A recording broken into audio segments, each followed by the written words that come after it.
Hi hello welcome to our channel. నేను మీ గౌతమి.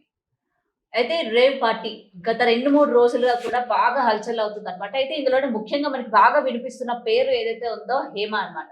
అయితే ఆమె ఆ రేవ్ పార్టీకి అటెండ్ అవ్వలేదు అని చెప్పి ఆమె రిలీజ్ చేసిన కొన్ని వీడియోస్ ఏవైతే ఉన్నాయో ఆమె ఏమంటారు ఫార్మ్ హౌస్‌లో ఉన్నానని, అంటే హైదరాబాద్‌లోనే ఉన్నానని, తర్వాత బిర్యానీ వీడియోలు రిలీజ్ చేయడం గాని, లేటెస్ట్‌గా ఆమె యొక్క ఆడియో కాల్‌లో కూడా మాట్లాడడం జరిగిందన్నమాట. కావాలనే ఆమెని ఇరికిస్తున్నారు. ఆమెకి ఎటువంటి అంటే రేవ్ పార్టీస్‌కి అటెండ్ అవ్వలేదు. విత్ ప్రూఫ్స్‌తోని వితిన్ 2 డేస్‌లో బయటకొస్తాను అని చెప్పి ఆమె మాట్లాడడం జరిగింది. అయితే ఇప్పుడు లేటెస్ట్‌గా ఏంటంటే ఈ డ్రగ్స్ తీసుకున్న వాళ్ళలో హేమ కూడా ఉన్నారు. హేమ బ్లడ్ సాంపిల్స్‌లో పాజిటివ్ వచ్చిందనైతే మనకు తెలుస్తుంది. ఇప్పుడు ఇదే అంశం మీద మాట్లాడదాం. మనతో పాటు జర్నలిస్ట్ నరేష్ ఉన్నారు.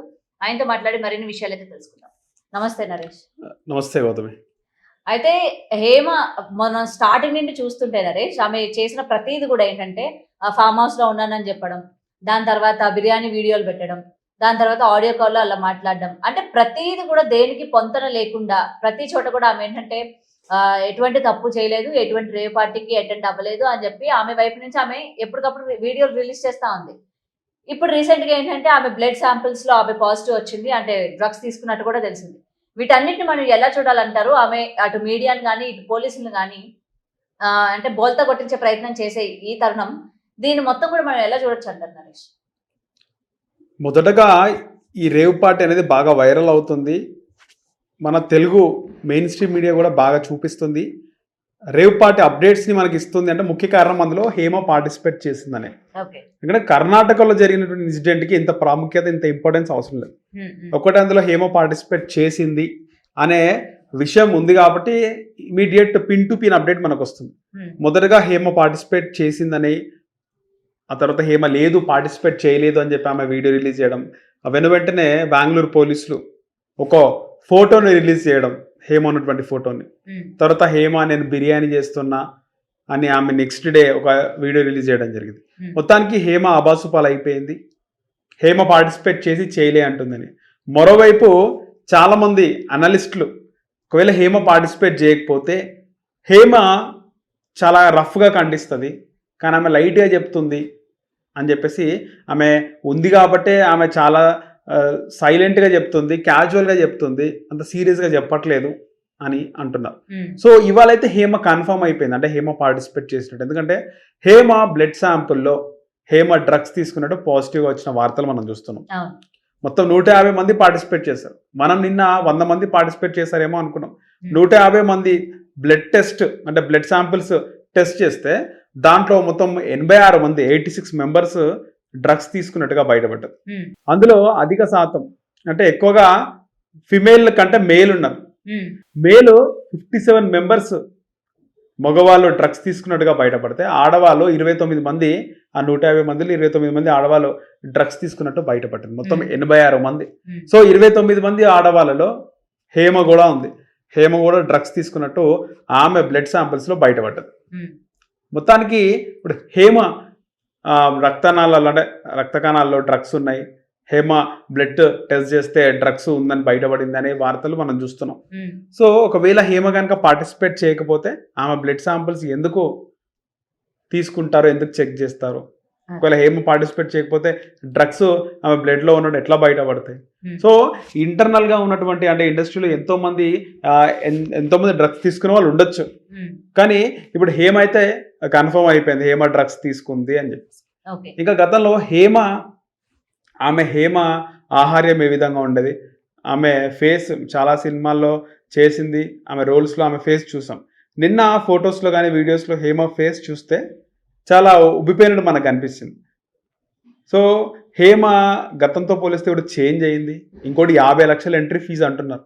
50 లక్షల ఎంట్రీ ఫీజు అంటే ఒక గవర్నమెంట్ ఎంప్లాయీ కూడా ఒక రోజుకి 50 లక్షల రూపాయలు ఖర్చు పెట్టారు. సో ఖర్చు పెట్టిందంటే వాళ్ళు ఖచ్చితంగా సెలబ్రిటీసే ఉంటారు, సో హైఫై వాళ్ళే ఉంటారు. కాబట్టి హేమ పార్టిసిపేట్ చేసిందే, డ్రగ్స్ తీసుకుంది అనేది ఈరోజు 100% కన్ఫర్మ్ అయిపోయింది.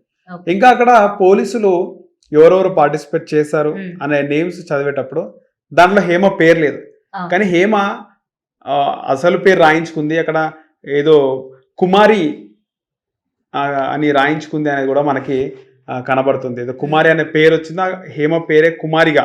అంటే ఇందువల్లేనా మొన్న ఏమంటారు బెంగళూరు పోలీసులు ఒక ప్రెస్ మీట్ పెట్టేటప్పుడు హేమ పేరు మెయిన్ గా బయటకు చెప్పకపోవడానికి కారణం ఇదే అంటే బయటికి చెప్పినారు కానీ అది కృష్ణ కుమారి ఏమో పేరు చెప్పినారు, అది హేమ అసలు పేరంట. సో ఇండస్ట్రీలో హేమ పేరు హేమ. సో ఆమె పేరు పూర్తి పేరు కృష్ణ కుమారి అన్న పేరు, కుమారితో ఉండే పేరు పోలీసులు చదవడం జరిగింది. అంటే ఏ పేరుతో రిజిస్టర్ చేసుకుంటారో రేవు పార్టీలోకి ఆ పేరు వాళ్ళు చదవడం జరిగింది. ఓకే. సో మెయిన్ గా ఇదే రీజన్ అన్నమాట. అంటే ఇప్పటి వరకు హేమ బయటికి రాకపోవడానికి, అంటే ఆమె పేరు బయటికి రాకపోవడానికి కారణం. సో ఇంకొకటి ఏంటంటే మన తెలుగు మీడియాలోని వెంటనే ఆమె అని తెలియడానికి కారణం ఏంటంటే ఇవి పెట్టే వీడియో అన్నమాట. అంతే అంటారా? అంటే స్టార్టింగ్ ఆమె నేను రేవ్ పార్టీలో లేను అని చెప్పి ఓ చెట్టు దగ్గర నుంచి వీడియో చేయడం, అంటే అప్పటికే ఇప్పుడు మెయిన్ స్ట్రీమ్ మీడియా కంటే కూడా డిజిటల్ మీడియా చాలా యాక్టివ్ అయిపోయింది. పిన్ టు పిన్ అప్డేట్స్, ఇక్కడ ఏం జరిగినా కూడా ఆ అప్డేట్ వచ్చేస్తుంది. సో అప్డేట్ రాగానే అందులో హేమ ఉన్నట్టు బయటపడింది, హేమ ఉన్నట్టు అక్కడ ఎవరో ఒక రిపోర్టర్, ఎవరో యాంకర్ ఉంటారు కదా, జర్నలిస్ట్, వాళ్ళకి ఇన్ఫర్మేషన్ రాగానే అదొక ఎక్స్క్లూజివ్ అక్కడ. సో ఆమె బయట పడగానే, అంటే ఆమె పేరు వినిపించగానే, ఆమె ఉందని కన్ఫర్మ్ అవగానే మీడియాలో రావడం జరిగింది. ఒక్కొక్క మీడియాలో అది స్ప్రెడ్ అయ్యి వైరల్ అయింది. ఆమె వెంటనే నేను కాదు అని చెప్పింది. కాదు అని చెప్పినప్పటికీ కూడా ఇప్పుడు మనకి ఓన్లీ మీడియానే కాకుండా మనకు యాప్స్ ఉన్నాయి, ఎన్నో న్యూస్ యాప్స్ ఉన్నాయి. సో దాంట్లో పోస్టులు వచ్చినప్పుడు ఆమె వెంటనే నేను లేనని ఖండించింది. కానీ బెంగళూరు పోలీసులు ఫోటోని రిలీజ్ చేస్తారు. సో అది వెంటనే హేమ అబసుపాలు అయిపోయింది, అంటే దొంగ దొరికినట్టు అయింది. కానీ నరేష్ నిన్న ఒక ఆడియో కాల్లో మనం వింటే ఎవరో కావాలని ఆమెని ఇరికించే ప్రయత్నం చేస్తున్నారు, వాళ్ళు ఎవరో 2 days లో ప్రూఫ్స్ తో బయటకు వస్తాను అని చెప్పడం, వీటిని మనం ఏ విధంగా చూడొచ్చు అంటారు? ఇప్పుడు మొత్తం కూడా ప్రూఫ్స్ తోని ఆమెనే బయటకు వచ్చినట్టు అయింది, అవునా కాదా?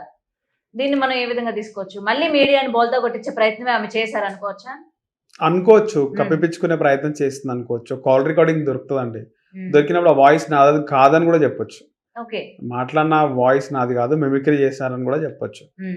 నేను కాదని చెప్పొచ్చు. అంటే ఎవరైనా నేనే అవును నేనే దొరికినాను, నేనే పోయినాను రేవ్ పార్టీకి, ఆ వాయిస్ నాదే, నేనే తిట్టినా అని చెప్పారు కదా. ఎవరైనా సైకో ఫెయిలర్స్ ఉంటే అంటారు, కానీ వేరే వాళ్ళు నేను కాదనే చెప్తారు. ఎవరైనా నా వాయిస్ కాదు మిమిక్రీ చేశారు అంటారు. మరి ఓకే నరేష్, మరి చూడాలి ఇంకెంతమంది పేర్లు బయటకు వస్తాయి. ఇప్పటికే అంటే ఇప్పటి వరకు ఏంటంటే హేమ ఉన్నట్టు మనకు తెలుస్తుంది. ఇంకెవరైనా మనకి తెలుగు ఇండస్ట్రీకి సంబంధించిన వాళ్ళు ఉన్నారా లేదా అనేది అయితే ఇంకా మనం వేచి చూడాలి. ఇంకా ఎటువంటి పిక్స్ కానీ లేకపోతే వాళ్ళ పేర్లు కానీ ఇంకా ఏం రిలీజ్ చేస్తారో ఏంటని కూడా చూద్దాం నరేష్. ఓకే.